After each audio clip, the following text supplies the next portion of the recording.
40। तो an inductor inductor L दे रखा है, कैपेसिटर सी दे रखा है, रेजिस्टेंस आर दे रखा है। देखिए इंडक्टर का मतलब होता है ये 100 प्रेरकत्व बोलते हैं हिंदी में, और एक कैपेसिटर है, कैपेसिटर को संधारित्र बोलते हैं हिंदी में कुणाल। ये प्रतिरोध है, रेजिस्टेंस आर है, और ये सीरीज में कनेक्टेड किए गए, these are connected in series. तो ये नीट का पेपर में डिस्कस कर रहा हूँ, नीट 2021 का पेपर डिस्कस कर रहा हूँ। ओके, और इसमें 20 वोल्ट की बैटरी लगा रखी है, बैटरी नहीं एसी सोर्स है, connected to source of voltage B source, ठीक है, एसी सोर्स बी दे रखा है। जो वोल्टेज होता है ये बीआरएमएस वोल्टेज होता है, और इसके अक्रॉस वोल्टेज दिया है 40 वोल्ट, और इसके अक्रॉस वोल्टेज दे दिया 10 वोल्ट, और इसके अक्रॉस भी 40 वोल्ट है। तो इसमें आपको करंट का एम्पलीट्यूड दिया है, एम्पलीट्यूड मतलब मैक्सिमम करंट, यानी मैक्सिमम करंट की जो वैल्यू दे रखी है उसको एम्पलीट्यूड बोलते हैं, और उसकी वैल्यू दे रखी है 10√2 एम्पियर, 10√2 एम्पियर दे रखा है मैक्सिमम करंट। तो एम्पीडेंस बताना सर्किट का, एम्पीडेंस मतलब नेट रेजिस्टेंस।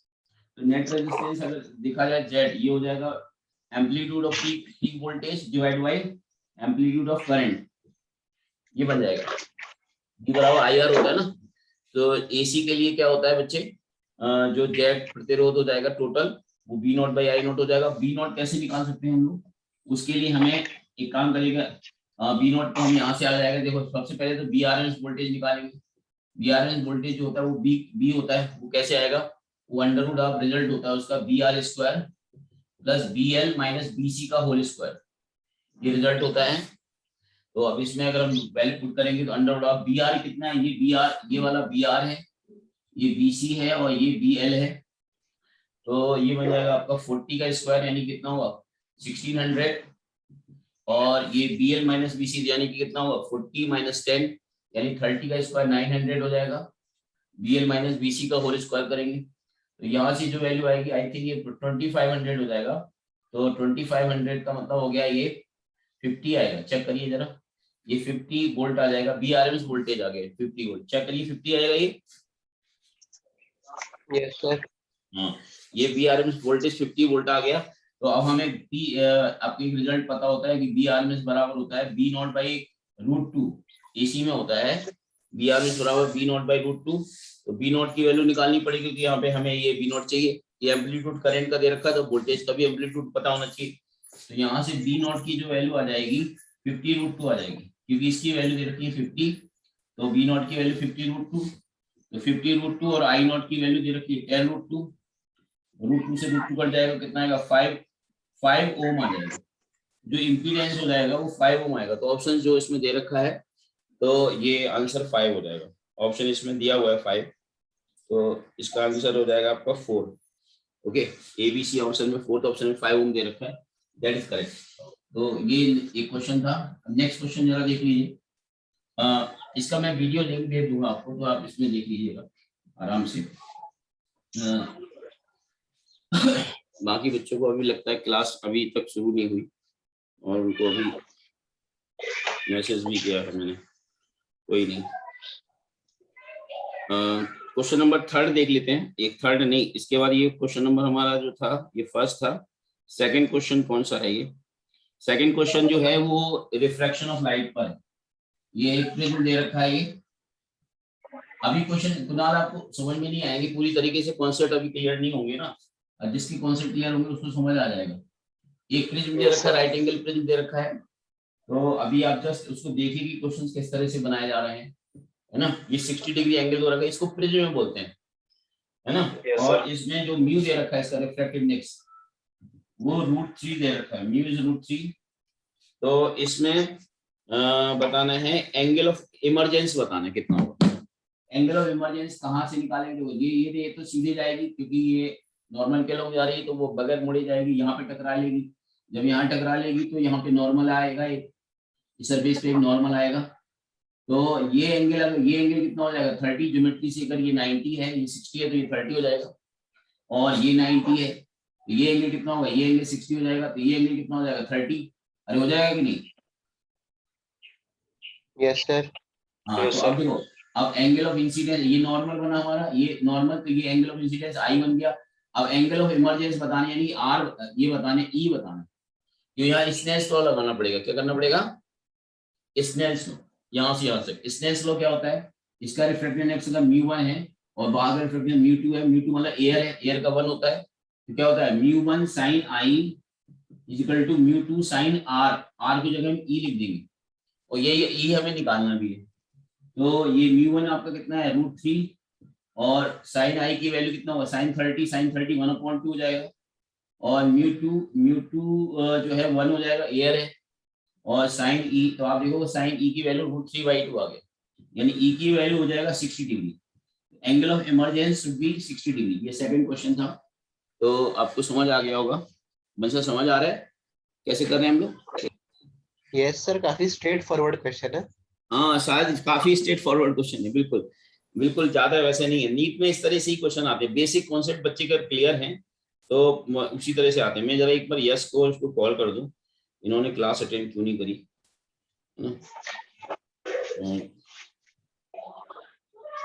ये सभी सो रहा है क्या?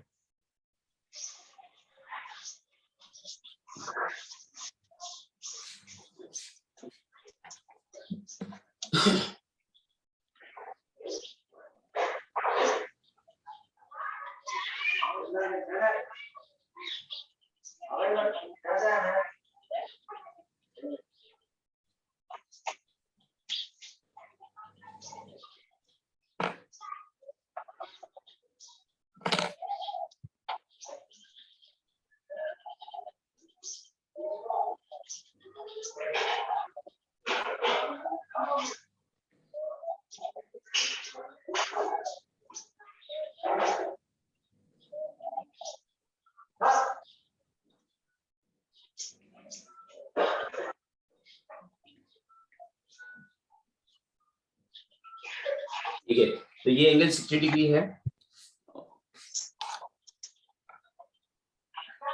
एक मैं बात बता दूं आपको, मैंने ये बनारस सेंटर ज्वाइन कर लिया है रेजोनेंस का। बंसस हेलो। अच्छा सर। हाँ तो वहां से ही ऑनलाइन क्लास लूंगा मैं बनारस से ही आपकी, ठीक है। मॉर्निंग वही रहेगा, टाइमिंग 7 to 8, ठीक है। ओके सर, अपने जूम पे ही करना है। क्या बेटा? सर हमें जूम पे ही करना होगा। हाँ हाँ जूम पे ही करना होगा। ओके सर, कोई दिक्कत एक्चुअली मैंने बनारस में रेजोनेंस ज्वाइन किया है ना, तो इसलिए मुझे एक्चुअली क्या है यहाँ से प्रॉफिट दिख नहीं रहा है यार, बहुत नुकसान हो गया, 2 साल में कुछ कमाया ही नहीं, गवाया ही ये सारा, ठीक है।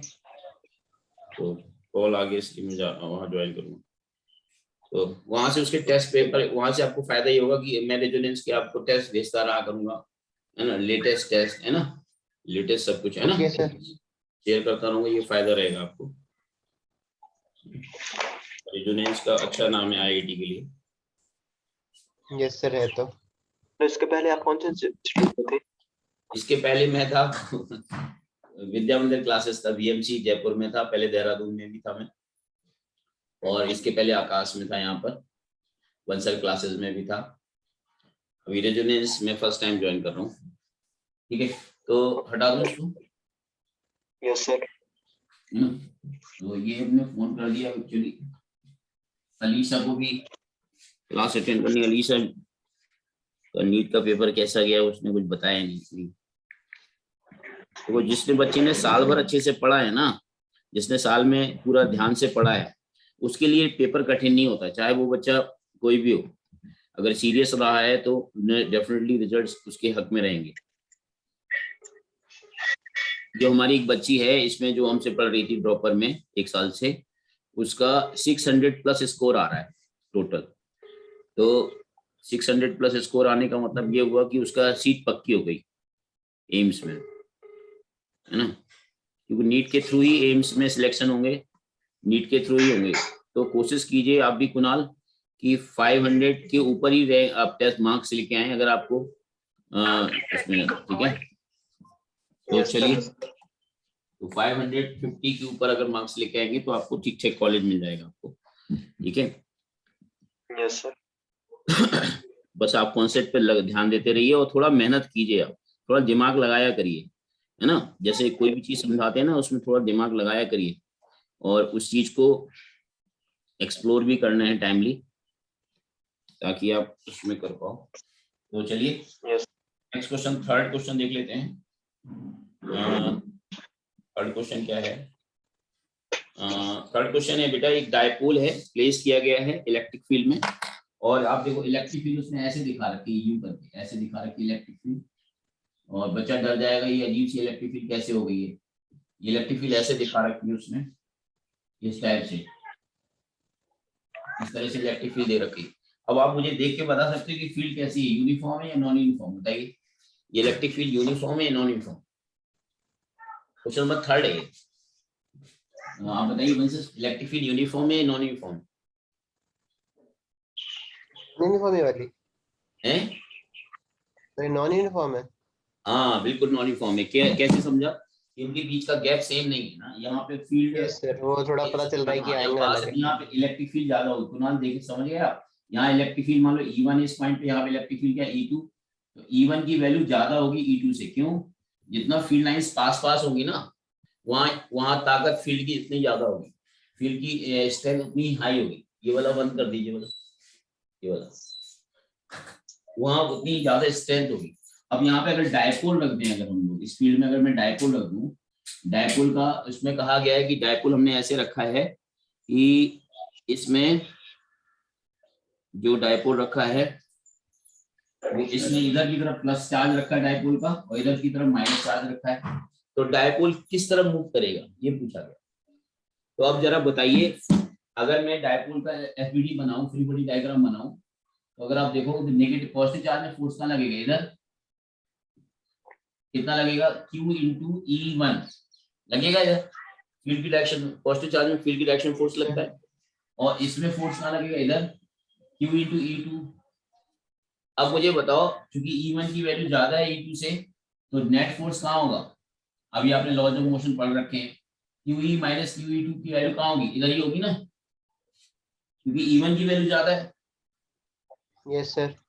हाँ, तो वो कह रहा है कि डायपोल किस डायरेक्शन में मूव करेगा जैसे हम इसको छोड़ देंगे, तो डायपोल फील्ड की डायरेक्शन में मूव करेगा। तो ऑप्शन इसमें जो दे रखे हैं, पहला देखा टुवार्ड्स, पहले ऑप्शन में दे रखा है इन्होंने,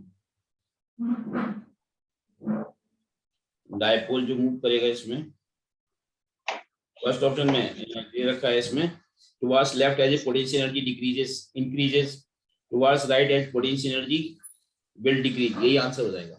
याद रखना फील्ड की डायरेक्शन में पोटेंशियल कम होता है, ये रूल है, नोट कर लीजिए। अगर फील्ड की डायरेक्शन में जाएंगे तो पोटेंशियल क्या होता है, वो डिक्रीज होता है। जो पोटेंशियल डिक्रीज हो जाएगा तो पोटेंशियल एनर्जी भी डिक्रीज हो जाएगी, क्योंकि पोटेंशियल एनर्जी क्या होता है, Q इंटू V होता है, होता है। Okay yes sir. तो फील्ड की डायरेक्शन पोटेंशियल डिक्रीज होगा, और मूव कहाँ करेगा, राइट, राइट मतलब फील्ड की डायरेक्शन, तो ऑप्शन सेकंड हो जाएगा, क्योंकि ये फोर्स नेट राइट को जाने वाला है, तो पोटेंशियल जी डिक्रीज होगी। अब जिधर जाएगा तो पोटेंशियल जी कम ही होगी, फील्ड की डायरेक्शन में पोटेंशियल कम होता है, ये नोट कर लीजिए, in the direction of field potential decreases, field की दिशा में विभव कम होता है। इसका आंसर आपका सेकंड आ जाएगा। Next question number 4, question number 4 देख लीजिए। अब ये सभी आए आए तो सही। क्वेश्चन नंबर 4 देख लीजिए। 4 में क्वेश्चन में है एक कैपेसिटेंस ऑफ C दे रखा है, connected across N AC source of voltage B। ये देखो एक कैपेसिटर दे रखा है और उसको एक AC सोर्स के साथ कनेक्ट किया गया है, जिसका वोल्टेज दे रखा है B, है ना, और कैपेसिटेंस की जो वैल्यू दे रखी है वो C दे रखी है। तो इसमें वोल्टेज की जो वैल्यू दे दी है V0 sin ओमेगा t, ये वोल्टेज दिया हुआ AC वोल्टेज होता है। और डिस्प्लेसमेंट करंट पूछी जा रही है, डिस्प्लेसमेंट करंट क्या होगी, डिस्प्लेसमेंट करंट को स्पेस करंट भी बोलते हैं, वो पूछी जा रही है। डिस्प्लेसमेंट करंट कब होगी, जब भी कैपेसिटेंस की प्लेट के अंदर टाइम वेरिंग इलेक्ट्रिक फील्ड होगी, इसके अंदर टाइम वेरिंग इलेक्ट्रिक फील्ड होगी तो डिस्प्लेसमेंट करंट आएगी। डिस्प्लेसमेंट करंट का क्या लॉजिक है, मान लेते हैं कैपेसिटेंस प्लेट है और इसमें किसी इंस्टेंट में चार्ज प्लस क्यू, इसमें माइनस क्यू है, चार्ज चेंज हो रहा है। जब चार्ज चेंज हो रहा है तो इसके अंदर जो इलेक्ट्रिक फील्ड होगी वो कितनी होती है, Q upon epsilon not. Electric field जो होती है, डिस्प्लेसमेंट करंट का जो रिजल्ट रहता है पहले वो लिख लेते हैं, epsilon naught d phi E by dt। याद रखना इसको डिस्प्लेसमेंट करंट बोलते हैं, epsilon naught d phi E by dt, rate of change of electric flux with respect to time. phi का मतलब होता है इलेक्ट्रिक फ्लक्स, तो इसको हम लिख सकते हैं epsilon naught d upon D T of e, e कितना फ्लक्स कितना हो जाएगा, ई इंटू ए, है ना, तो ई इंटू ए, तो अब इसमें इसको अगर देखेंगे तो एप्सिलॉन नॉट ए बाहर आ जाएगा, डी बाई डी टी आ जाएगा, और ई की वैल्यू हम पुट कर सकते हैं, ई की जो वैल्यू होगी इलेक्ट्रिक फील्ड वो Q upon A epsilon not होता है इलेक्ट्रिक फील्ड की वैल्यू। तो आप यहाँ पे देखोगे तो कितना हो जाएगा एप्सिलॉन नॉट ए, और इसको डिफरेंशिएट करेंगे तो 1 अपॉन एप्सिलॉन नॉट ए बाहर आ जाएगा, और ये कितना हो जाएगा D Q by D T हो जाएगा, ये हो जाएगा D Q by D T. तो आप देखो इससे ये कट जाएगा, ये जो डिस्प्लेसमेंट करंट आएगी वो D Q by D T आती है, rate of change of charge. अब चार्ज इज इक्वल टू क्या हो जाएगा सी बी, तो D upon D T of C into B, capacitance constant है बाहर आ जाएगा, और बी को हम लोग डिफरेंशिएट करेंगे, इसको डी बाई डी टी करेंगे, इसको डिफरेंशिएट करेंगे तो बी नॉट और साइन ओमेगा टी का डिफरेंशिएशन क्या आएगा omega into cos omega T, displacement current की वैल्यू यही हो जाएगी। तो यही पूछा गया, ऑप्शंस में दे भी रखा है, डिस्प्लेसमेंट करंट की जो वैल्यू है ऑप्शन में दे भी रखी, I D is equal to हो जाएगा, this will be first option में दिख रहा है आई डी, फर्स्ट ऑप्शन में दिख रहा है I naught omega b, I naught omega b, b naught I naught की वैल्यू नहीं, और c omega b naught cos omega t, ये आई डी की वैल्यू हो जाएगी डिस्प्लेसमेंट का। कुछ नहीं था इसमें, बट डिस्प्लेसमेंट करंट का जिसको लॉजिक पता होगा वो कर लेगा। तो rate of change of charge होता है, और चार्ज चेंज होता रहेगा तभी डिस्प्लेसमेंट करंट आएगा, लेकिन चार्ज चेंज नहीं होगा, अगर चार्ज कांस्टेंट हो जाएगा तो डिस्प्लेसमेंट करंट जीरो हो जाएगी। ठीक है, तो ये डिस्प्लेसमेंट करंट थी, तो ऑप्शन 1 था इसका आंसर। अब क्वेश्चन नंबर 5 देखते हैं। यश वर्धन, ये पेपर डिस्कस कर रहा हूँ नीट का, है ना, तो वो आप भी देख लीजिए। क्वेश्चन नंबर नेक्स्ट 5 जो है वो दे रखा है, ये मैग्नेटिक इफेक्ट फील्ड से है। तो मैग्नेटिक फील्ड में ये करंट कैरिंग वायर दे रखा है, लॉन्ग करंट कैरिंग वायर दे रखा है। ओके, एक लॉन्ग करंट कैरिंग वायर दिया हुआ है, और इसमें इसके कारण मैग्नेटिक फील्ड का ग्राफ पूछा गया है। लॉन्ग करंट कैरिंग वायर में मैग्नेटिक फील्ड का ग्राफ पूछा गया है, कैसा होना चाहिए। सबसे पहले तो अंदर पॉइंट लेना है, ये पूरा सॉलिड है, ये सॉलिड है, और करंट आई पास हो रही है इसमें, रेडियस इसकी कैपिटल आर दे रखी है, और इसके अंदर फील्ड निकालनी है, अंदर आर डिस्टेंस में इसकी सरफेस में निकालनी है, और इसके बाहर निकालनी है। तो इसके लिए हम लोग एम्पियर कैपिटल लॉ लगाएंगे। तो अगर अंदर निकालनी है तो हम क्या करेंगे, स्मॉल आर रेडियस का एक सिलेंडर मानेंगे, पूरा सिलेंडर तो कैपिटल आर रेडियस का है, तो ये स्मॉल आर रेडियस का सिलेंडर मानेंगे, और इसमें करंट कितनी, टोटल करंट तो आई जा रही है, पूरे एरिया में जा रही है, pi into capital R square के रेडियस में जा रही है, लेकिन इतने एरिया में कितनी करंट जाएगी, तो वो हम लोग उससे निकाल सकते हैं करंट डेंसिटी के कॉन्सेप्ट से।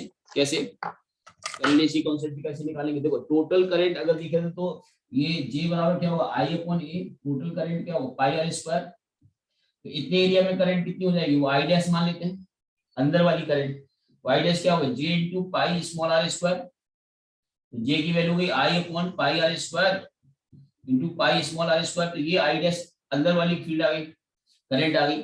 अब हमें अंदर फील्ड निकालनी, यहाँ पर तो हम लोग एम्पियर सर्किटल लॉ लगाएंगे। एम्पियर सर्किटल लॉ क्या कहता है, B into d l equal to mu naught I dash आ जाएगा, इनक्लोज करंट।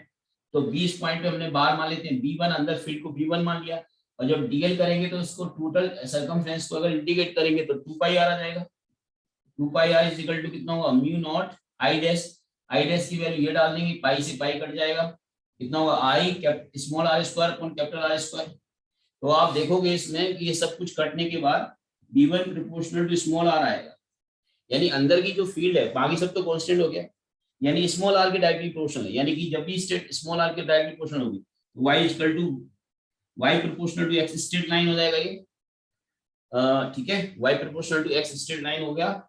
और इसके बाद अगर हम सरफेस पे निकालना है यहाँ पर, यानी यहाँ पे सरफेस पे निकालना तो स्मॉल आर को कैपिटल आर पुट कर दो, इसी रिजल्ट, तो B2 कितना हो जाएगा mu naught I capital R square upon R square, और ये स्मॉल आर की जगह भी कैपिटल आर हो जाएगा, तो इनटू 2 पाई कैपिटल आर हो जाएगा, तो ये कट से कट जाएगा, तो आप देखोगे mu naught I upon 2 pi R, mu naught I upon 2 pi R, ये फील्ड आ जाएगी, चेक कर लीजिए इसमें। तो इसमें आप देखोगे B2 जो हो गया वो कांस्टेंट आ जाएगा, B2 is equal to constant, okay,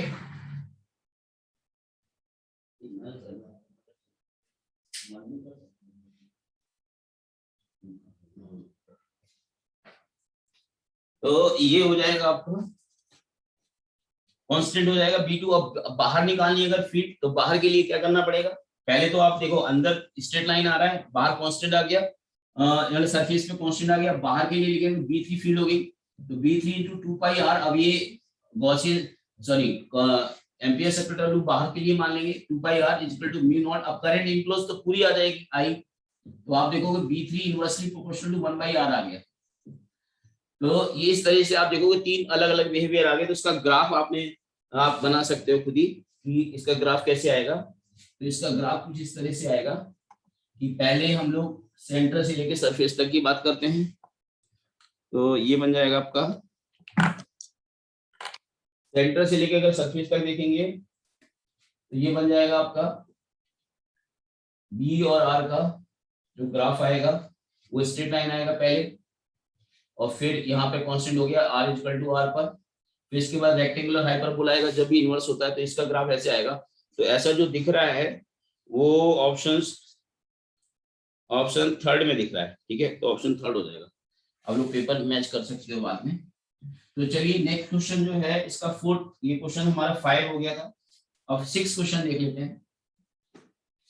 ये समझ आ गया आप लोगों को? यस आपको वंश और कुणाल, ये क्वेश्चन जो भी देखो थोड़ा बहुत अगर समझ आ रहा है तो अच्छी बात है। अगला लेंस का क्वेश्चन है, ये 6 क्वेश्चन लेंस का है क्योंकि पूरा सिलेबस इसमें कवर हो रहा है। कॉन्वेक्स लेंस दे रखा है जिसकी ये ए है, कॉन्वेक्स लेंस ए, और ये दूसरा कॉनकेव लेंस है, और ये बी है।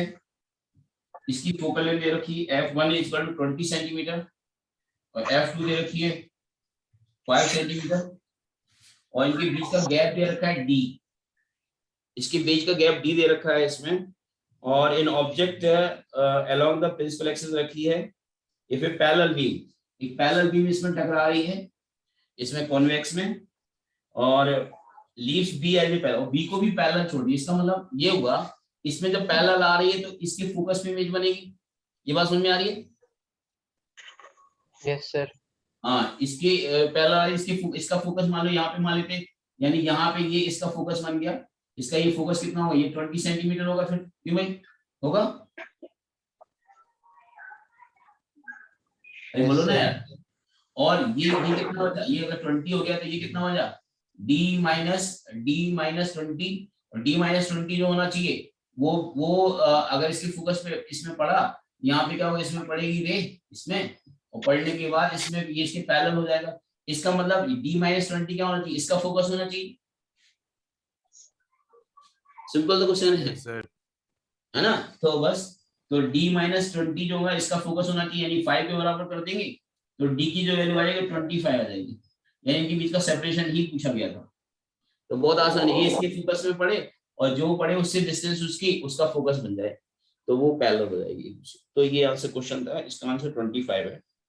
तो नेक्स्ट क्वेश्चन,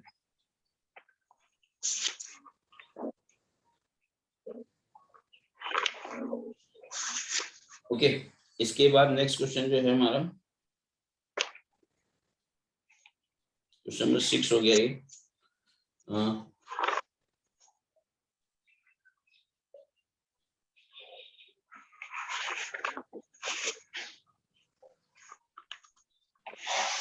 अगला क्वेश्चन है नंबर ये 7।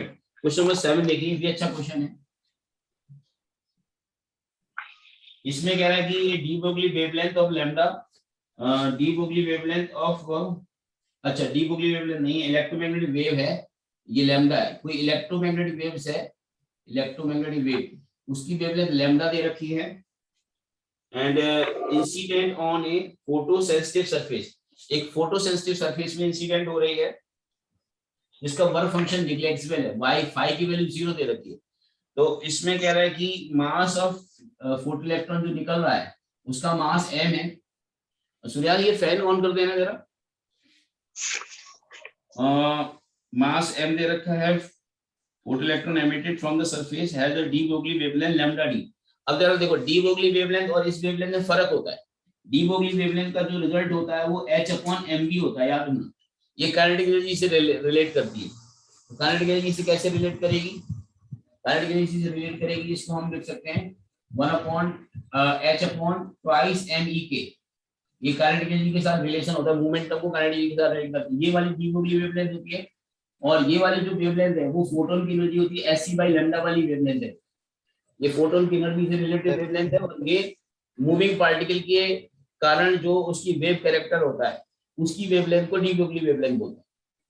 तो आपको इन दोनों वेवलेंथ में रिलेट करना है, और इसके लिए आइंस्टीन का फोटोइलेक्ट्रिक इफेक्ट इक्वेशन जानते हो आप। ई के होता है मैक्सिमम काइनेटिक एनर्जी, होता है energy of photon Sc/λ minus work function. Work function यहाँ इसने कह दिया कि नेग्लेक्ट कर लेते हैं। तो अब आपको कुल मिला के ई के को यहाँ से जो ई के आ रहा है हमें लैम्डा और लैम्डा नॉट में लिंक करना है। तो ई के की वैल्यू अगर मैं यहाँ पे पुट कर दूं, ये वाली वैल्यू यहाँ से निकाल के इसमें पुट कर दूं, और फिर हमारे पास रिलेशन आ जाएगा। चलिए लिख देते हैं, लैम्डा डी इक्वल टू कितना हो जाएगा, H/√2n, और ई के लेवल लिख सकते हैं Sc/λ। अब एक काम करिए, स्क्वायर कर दीजिए, स्क्वायर करेंगे तो लिंक आ जाएगा आपको आपस में। ये आएगा lambda D square is equal to H² / 2m Sc, और ऊपर चला जाएगा लैम्डा, तो एक एस से एच कट जाएगा। तो जब यहीं पे आप रिलेशन, तो हमें इसमें option lambda D equal to पूछा गया है, लैम्डा पूछा गया है, इसमें लैम्डा इक्वल टू पूछा गया है, तो लैम्डा बराबर क्या हो जाएगा, twice M C lambda D square twice M C lambda D square upon H. Check कर लीजिए, अपॉन एच नीचे आएगा, सुनो, तो twice M C lambda D square upon H, यानी थर्ड ऑप्शन में ऐसा मिल रहा है, ऐसा देखने को हमें थर्ड ऑप्शन में दिख रहा है। तो ये बच्चे में कंफ्यूजन इस बात से, क्वेश्चन है इजी, बट बच्चा यहाँ पे लैम्डा डी को ये वाली वेवलेंथ में डिफरेंस नहीं समझ पाएगा, और वो कंफ्यूज हो जाएगा, वो क्वेश्चन नहीं कर पाएगा। तो बस यही ध्यान रखना होगा बच्चों की क्या है। तो आंसर थर्ड है इसका। नेक्स्ट क्वेश्चन जो है इसका 8 क्वेश्चन जो है वो मैथ्स का कॉलम का क्वेश्चन है। मैथ्स का कॉलम में क्या पूछा जा रहा है, देखिए जरा।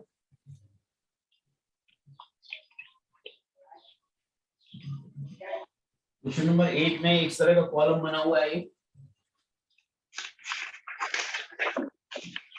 यहाँ पर ए बी सी, यहाँ पे ए है, ये ए बी सी डी इस तरह से है। यहाँ पे कॉलम 1 है और ये कॉलम 2 है, ये कॉलम 2 दे रखा है। और एक तरह से काफी कुछ जिन्होंने जेई से कुछ वो उस तरह से कर रखा है, कुछ जेई का उन्होंने पैटर्न से डाल दिया कि मैथमेटिक्स मतलब जेई एडवांस में पूछे जाते हैं, तो उन्होंने कुछ सिमिलरिटी। यहाँ पे ए में ड्रिफ्ट वेलोसिटी लिखी हुई है, ड्रिफ्ट वेलोसिटी, और यहाँ इलेक्ट्रिकल रेजिस्टिविटी लिखा है, इलेक्ट्रिकल रेजिस्टिविटी। ड्रिफ्ट वेलोसिटी को हम लोग सीमांत वो ड्रिफ्ट अनुगमन वेग बोलते हैं हिंदी में। ये इलेक्ट्रिकल रेजिस्टिविटी है रो, और इसमें रिलैक्सेशन टाइम है, ये relaxation time, relaxation time tau से रिप्रेजेंट करते हैं।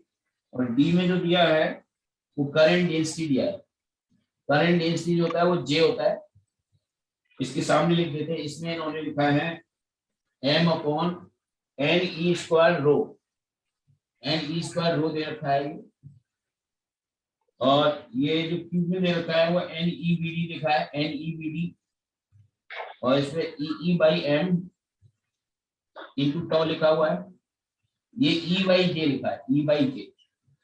तो आपको करेक्टली मैच करना है, तो करेक्टली मैच करने के लिए हमें प्रॉपर फॉर्मूले अगर सारे पते होंगे तो हम आराम से मैच कर लेंगे। देखो जरा मैं बता दूं, देखो ड्रिफ्ट वेलोसिटी का रिलेशन देखा जाए तो ड्रिफ्ट वेलोसिटी के लिए आप रिजल्ट जानते होंगे चाहिए कि E/m इंटू टाउ होता है, ये डायरेक्ट ड्रिफ्ट वेलोसिटी का रिजल्ट पढ़ाया जाता है आपको 12th में। तो ए का तो आपको दिख रहा है, ए का यहाँ पे हो जाएगा आपका आर हो जाएगा, ए का आर हो जाएगा पहला।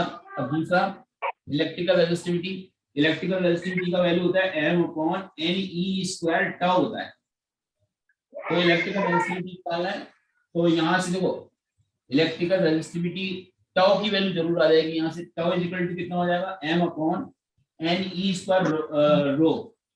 तो आप देखो रिलैक्स, यहाँ से हमें ये वाला बच्चा में गलती से इसका ये टिक करके आ जाए तो गलत हो जाएगी, रेजिस्टिविटी खुद ही इसमें इन्वॉल्व है। तो लेकिन रिलैक्सेशन टाइम ही दे रखा है ना टाउ। तो इसके लिए जो सी का जो ऑप्शन बन रहा है वो बन रहा है पी, सी का पी बन रहा है। और जो बी का बन रहा है, बी का जो बनेगा वो ये बनेगा। वो ऐसा क्यों बनेगा ये देखो, एक ओम्स लॉ होता है, जे वाला होता है सिग्मा ई, सिग्मा को इलेक्ट्रिकल कंडक्टिविटी बोलते हैं, और सिग्मा होता है रेसिप्रोकल ऑफ रेजिस्टिविटी। तो ई बाई रो लिख सकते हैं इसको, ई बाई रो। यहाँ से रेजिस्टिविटी इज इक्वल टू हो जाएगा e by j, j current एस होता है। तो रेजिस्टिविटी के लिए बी के लिए बनेगा एस, यानी कि ये तो सी के लिए पी और बी के लिए बनेगा एस, बी के लिए एस बनेगा। और ये भी ये हो गया, ये हो गया, ये हो गया। अब करंट डेंसिटी, करंट डेंसिटी के लिए हमें ये बन जाएगा, क्यों बन जाएगा, करंट डेंसिटी जे बराबर क्या होता है, जे बराबर होता है आई बाई ए, और आई की वैल्यू होती है N E A V D, और अपॉन ए से डिवाइड करोगे तो ये बन जाएगा। तो यानी करंट डेंसिटी के लिए बन जाएगा क्यू, यानी कि अब हम यहाँ पे सब लिख देते हैं, यानी ए का आर, बी का जो बनेगा वो एस, और सी का जो बनेगा वो बनेगा हमारा पी, और डी का जो बनेगा वो बनेगा क्यू। तो जिसमें ये करेक्ट मिल रहा होगा वही आंसर होता है। ठीक है, तो ऐसा आप चेक कर लीजिएगा पेपर में, मैं आपको पेपर भी भेज दूंगा अभी क्लास के बाद, तो आप वो देख लीजिएगा। नेक्स्ट क्वेश्चन,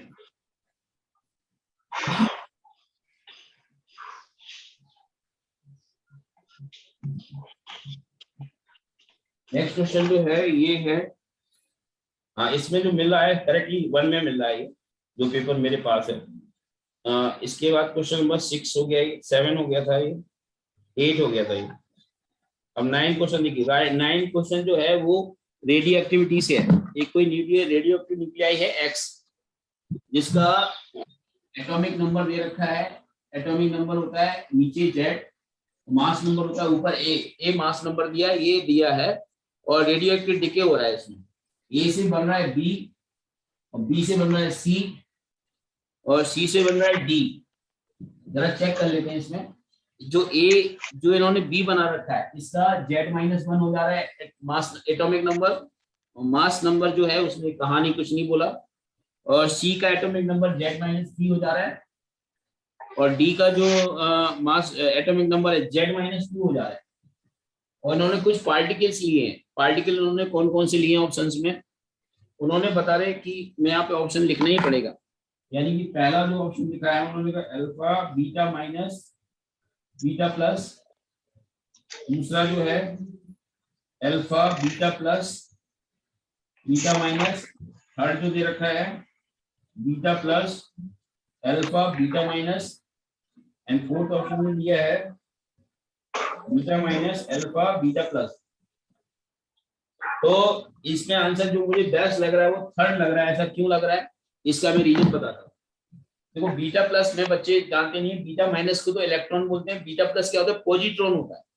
इलेक्ट्रॉन का एंटी पार्टिकल को पॉजिट्रॉन बोलते हैं बच्चों। तो याद रखना कि बीटा प्लस का मतलब होता है +1 E0, इसका संकेत ये होता है बीटा प्लस का, लिख सकते हैं आप। बीटा माइनस का मतलब होता है इलेक्ट्रॉन, इसको तो -1 E0, ये संकेत होते हैं। और अल्फा पार्टिकल का संकेत होता है अल्फा पार्टिकल हीलियम होता है, ट्वाइस He4, ये हीलियम का संकेत होता है। तो अब आप देखो, पहले तो उसने बताने की ये क्या बनना चाहिए, ये कौन सा एमिशन होना चाहिए, अभी Z-1 होता है। तो अब इसमें पता होना चाहिए कि आपको चार्ज कंजर्व रहता है, तो ये और ये का और ये और ये चीज और जो भी पार्टिकल निकल रहा है इनमें से उसका सम Z आना चाहिए। तो पहले एक काम करते हैं, अगर मैं इसका Z कितना है 1 है और इसका Z कितना है Z-1, अगर मैं इसको 1 को Z-1 से ऐड करूंगा तो ये Z ही आ जाएगा। यानी पहला तो बीटा प्लस कंफर्म हो गया, पहला तो बीटा प्लस कंफर्म हो गया। बीटा प्लस इस पहले किसी में नहीं है, सिर्फ इसमें है, तो और आगे चेक करने की जरूरत भी नहीं है। लेकिन अगर किसी और में भी बीटा प्लस होता तो वहां हमें फिर सेकंड वाले में भी देखना पड़ता।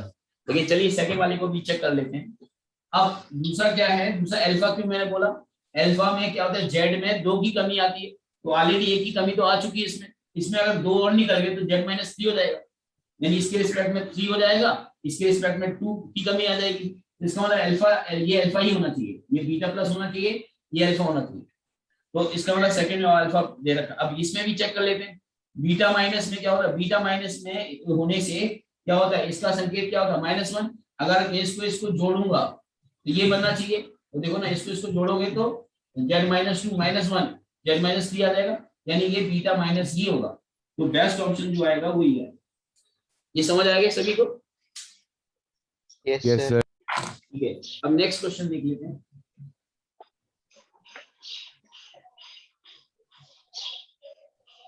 नेक्स्ट क्वेश्चन जो है ये है इफेक्टिव रेजिस्टेंस। हाँ, सीरीज और पैरेलल कॉम्बिनेशन के रेजिस्टेंस से क्वेश्चन है। कितना इजी क्वेश्चन आया देखो, effective resistance of parallel combination connection that consist 4 wire. देखो 4 वायर दे रखे हैं, उन्होंने कहा 4 वायर दे रखे हैं और सभी की लेंथ और एरिया सेम है, सभी का आइडेंटिकल है। उसको पैरेलल कॉम्बिनेशन का इन्होंने इफेक्टिव रेजिस्टेंस दे दिया है 0.25। इन्होंने R इक्विवेलेंट दे रखा है पैरेलल का, R इक्विवेलेंट पैरेलल कॉम्बिनेशन का दे रखा है 0.25। और ये कितना हो जाएगा, R/4 नहीं बन जाएगा? हर एक का रेजिस्टेंस R है तो R/4 नहीं हो जाएगा पैरेलल में, क्यों? Yes sir. यहां से तो R डायरेक्ट निकाल सकते हो आप, 0.25 × 4। अब वो कह रहा है कि अगर मैं इन्हीं को सीरीज में कनेक्ट करता हूं, अगर इन्हीं को सीरीज में कनेक्ट करता हूं तो अब हमें इक्विवेलेंट रेजिस्टेंस की वैल्यू बता देनी है। बताइए कितना इजी क्वेश्चन आ गया। तो R सीरीज का पूछा गया है, तो कितना 4R, और R की वैल्यू हमारे पास आ चुकी है, तो 4 × R की वैल्यू 0.25 × 4 कितना हो जाएगा, तो 100 × 4 यानी कि 4 आएगा। चेक कर लो, 4 ओम आ जाएगा, चेक करिए। Yes sir. तो इस तरह का इजी क्वेश्चन थे। बताइए कुछ क्वेश्चन, लेकिन फिर भी बच्चे कुछ जो है जिनके कॉन्सेप्ट क्लियर है वो कुछ ना कुछ भी करके आ जाए। इसलिए मैं कहता हूँ हमेशा कॉन्सेप्ट पे ध्यान दो और प्रैक्टिस अच्छे से करो, बड़े आराम से सिलेक्शन होता है, कोई सिलेक्शन में कोई परेशानी नहीं आती।